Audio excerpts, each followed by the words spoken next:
Hello and welcome to Songs for the Struggling Artist, the blogcast. This is episode 295. My name is Emily Rainbow Davis. You all are the best people. Thank you for listening. Today's blog is about how awesome everything is. Okay, it's not so awesome. I mean, right this second, we are at the 2-year mark for the shutdown in New York, certainly. So we've been dealing with this pandemic business for over 2 years now, which is really something. I hope everybody is doing okay. I'm sure not everybody is. In fact, I know not everybody is. So if you're having a tough moment, I'm with you, and I don't know what we do. But this blog is not so much about the 2-year mark, because I wrote it in February, but it is about kind of what I imagined we'd return to. I wrote a little something in a similar vein last year, but this is this is a year later with a similar idea. Yeah, so why don't I read it to you? It is called This Reboot Sucks. I guess I never imagined a dystopia would be so dull. Dystopian novels are full of marauding bands and dramatic battles. This is like sitting in the waiting room of a corporate marketing agency, waiting to join a focus group you really don't want to join, but are hoping they're going to pay you enough to make the trip worthwhile. Just sitting here, waiting for someone boring to call your name, in a mask. When the pandemic hit NYC in March of 2020, and all of the performing arts shut down, when nearly everyone I know here lost work, when everyone fled to the country or back to their parents' houses in other states, I imagined this decimated arts landscape might be radically reconfigured when we got back to it. I thought we might experience the good parts of the post-pandemic life, like in the novel Station 11, with fewer horse-drawn carts. I thought, maybe this city will return to its kind of dirty, gritty, scrappy, sort of affordable form, like in the 80s. Sure, there might be a parallel crime surge or something, but I did start imagining a future like in After Hours, or Madonna's life in Desperately Seeking Susan, but in theater, of course. Downtown would rise again. We'd put on wild buffoon shows or cartoon craziness like we used to. It wouldn't cost a year's tuition to just put on a little something, so we'd get out there and make some old-fashioned, passionate, cheap art. It's not like that. I mean, the pandemic is, for sure, not over. But even from here, I can tell we're not going back to a more artist-friendly time. We're already leaning harder into all the things that sucked before. Some shows came back, but only the giant machine sort of shows can afford to run in this environment. So mostly that's all there is. When and if I did get back in the game of producing shows, I would now have far fewer venues to choose from, and the spaces for rehearsal would also be much diminished. Will they be cheaper to rent? I doubt it. Every single one of these places has had to endure total shutdowns for nearly 2 years without any significant support from the government. They couldn't possibly be cutting prices in that kind of environment. It feels like everything that sucked about the performing arts world has not only remained, but gotten much worse. And it's not just theater, of course. The wealth gap has widened enormously, not just because the poor have gotten poorer, but because billionaires have gotten 62% richer. And we get a new billionaire every day. This was a problem before, but now it is much worse. I'm guessing this is true for most things. Are the arts elitist and only for the most privileged to find success in? Now more than ever.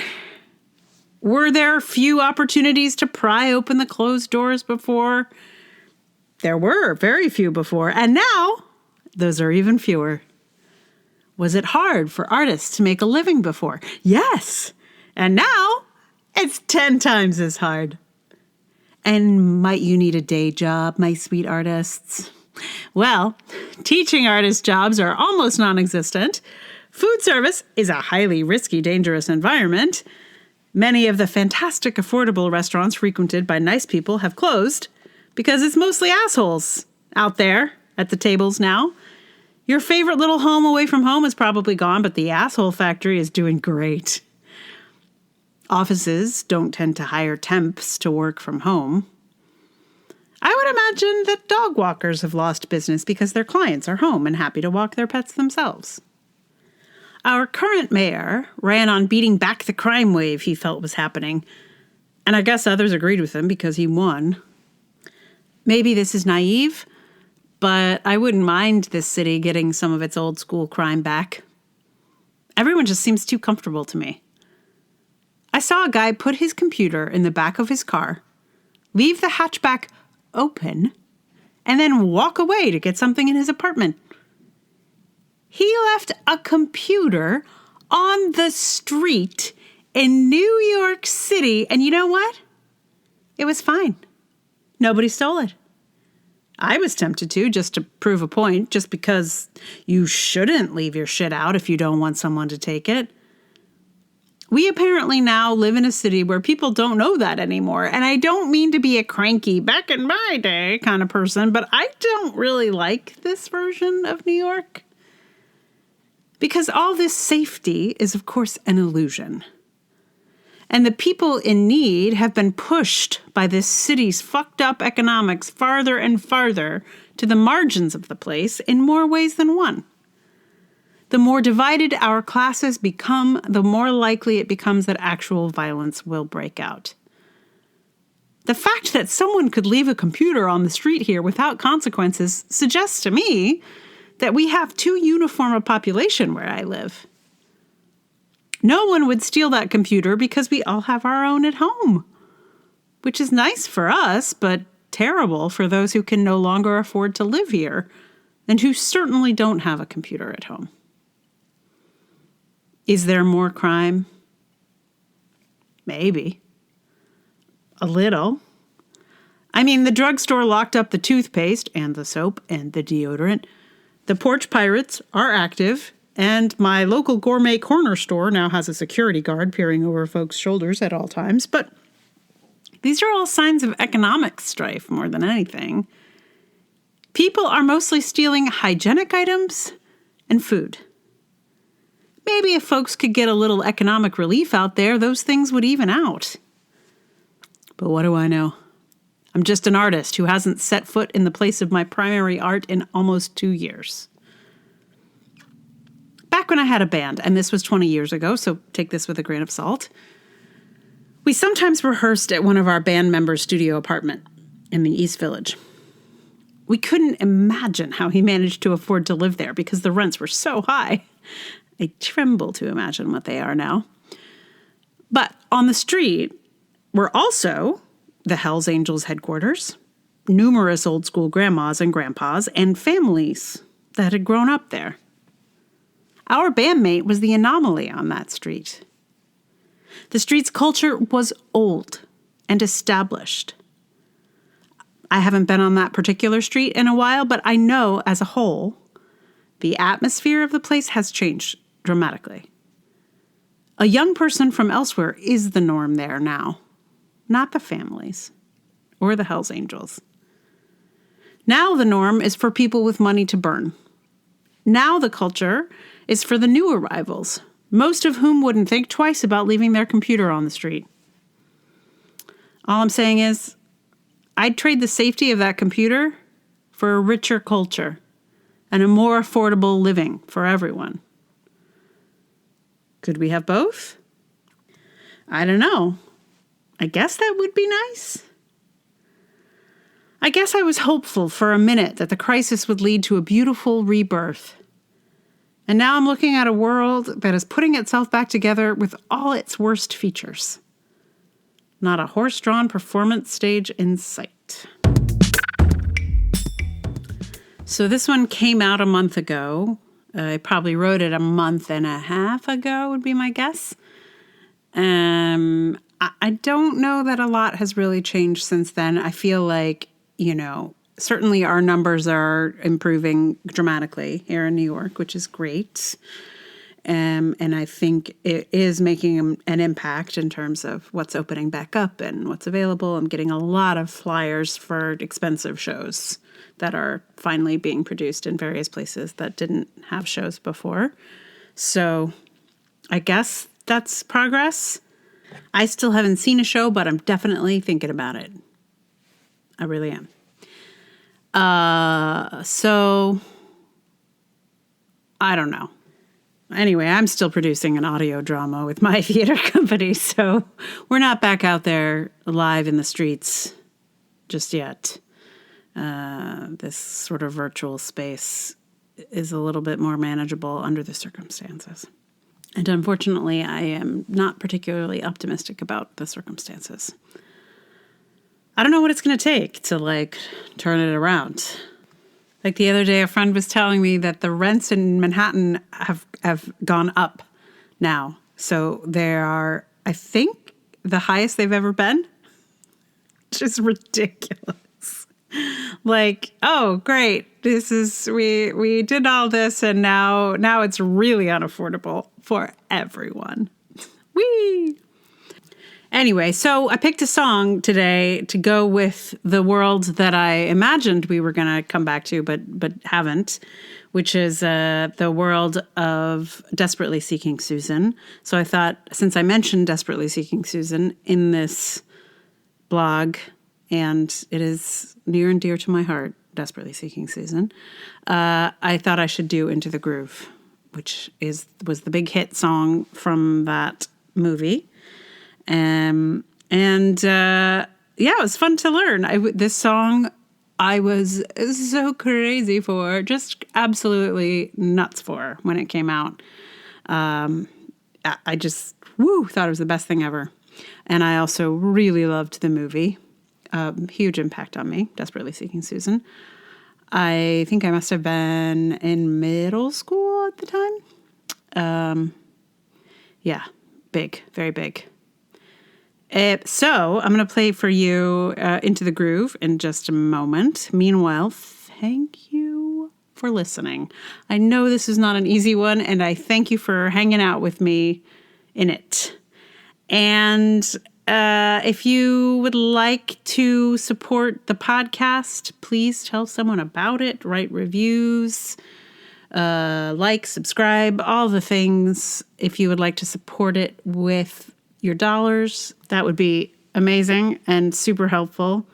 This struggling artist business that I named this thing is for real.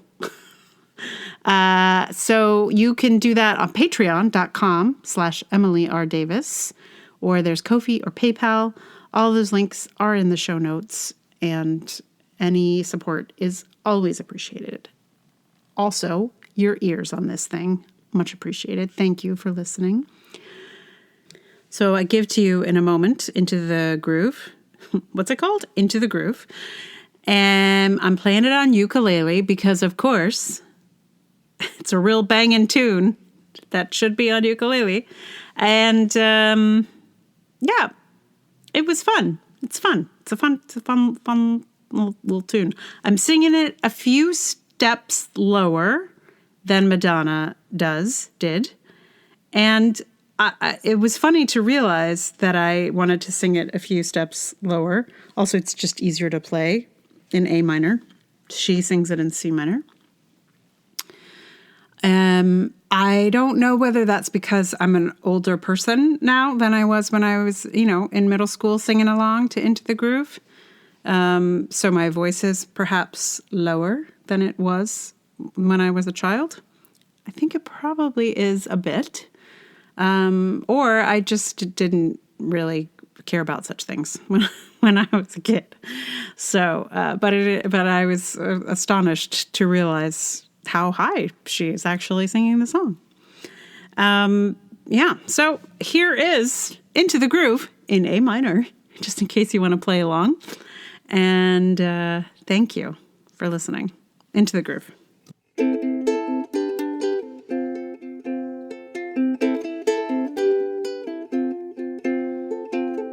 Get into the groove, boy, you've got to prove your love to me. Yeah, get up on your feet, yeah, step to the beat, boy, what will it be?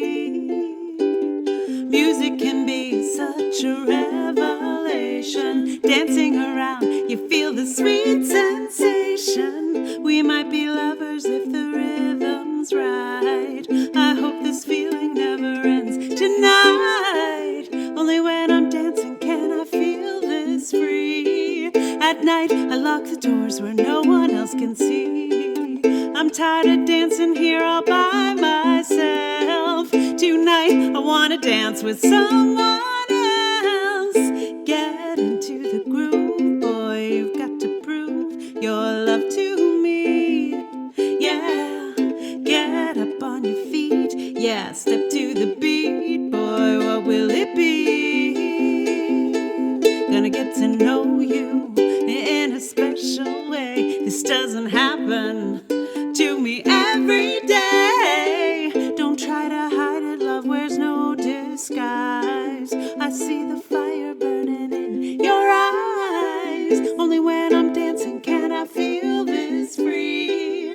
At night, I lock the doors where no one else can see. I'm tired of dancing here all by myself. Tonight, I wanna dance with someone else. Get into the groove, boy, you've got to prove your love to me. Yeah, get up on your feet, yeah, step to the beat, boy, what will it be? Live out your fantasy here with me. Just let the music set you free. Touch my body and move in time. Now I know you're mine. Get into the groove, boy, you've got to prove your love to me. Get up on your feet, yeah, step to the beat, boy, what will it be? Only when I'm dancing can I feel this free. At night, I lock the doors where no one else can see. I'm tired of